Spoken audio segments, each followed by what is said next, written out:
আজিলৈকেতো আপোনালোকে সব ভাল দেখিলে অহা কালিৰ পৰা এখন বেলেগ পৃথিৱীও দেখিব ট্ৰেজাৰীত যেতিয়া দৰমহা ল'ব যাব এনপিএছৰ নম্বৰটো বিচাৰোতে ট্ৰেজাৰীৰ এজনে 500 টকা খুজিব ইমানলৈকে মোৰ কন্ট্ৰোল আছে আজিলৈকে মই যিখিনি কৰিলো এখিনি মোৰ নিয়ন্ত্ৰণত হ'ল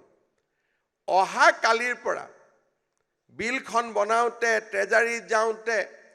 তাতো সগুন কিছুমান বহি আছে আৰু মোক মানুহে কয়ও যে মামা আপুনি ইমান ধুনীয়াকৈ মাটি মিলি চাকৰি দিলে এতিয়া দেখোন পইচা খোজে এইটোৱে হ'ল অসমৰ দুৰ্ভাগ্য মই অনুৰোধ কৰিম যে আপোনালোকে ট্ৰেজাৰীত হওক অফিচত হওক টকা নিদিব আৰু অধিকাৰৰ কাৰণে আপোনালোকে যুঁজিব যে আমি টকা নিদিয়াকৈ চাকৰি পাইছো ইয়াতো আমি টকা নিদিম আৰু আপোনালোকক মই ডিসি সকলক কৈ ৰাখিম সিনিয়ৰ অফিচাৰ সকল আপোনালোকে ক'ব যে টকা খুজিছে আৰু যদি এনেকুৱা পৰিবেশৰ সন্মুখীন হয়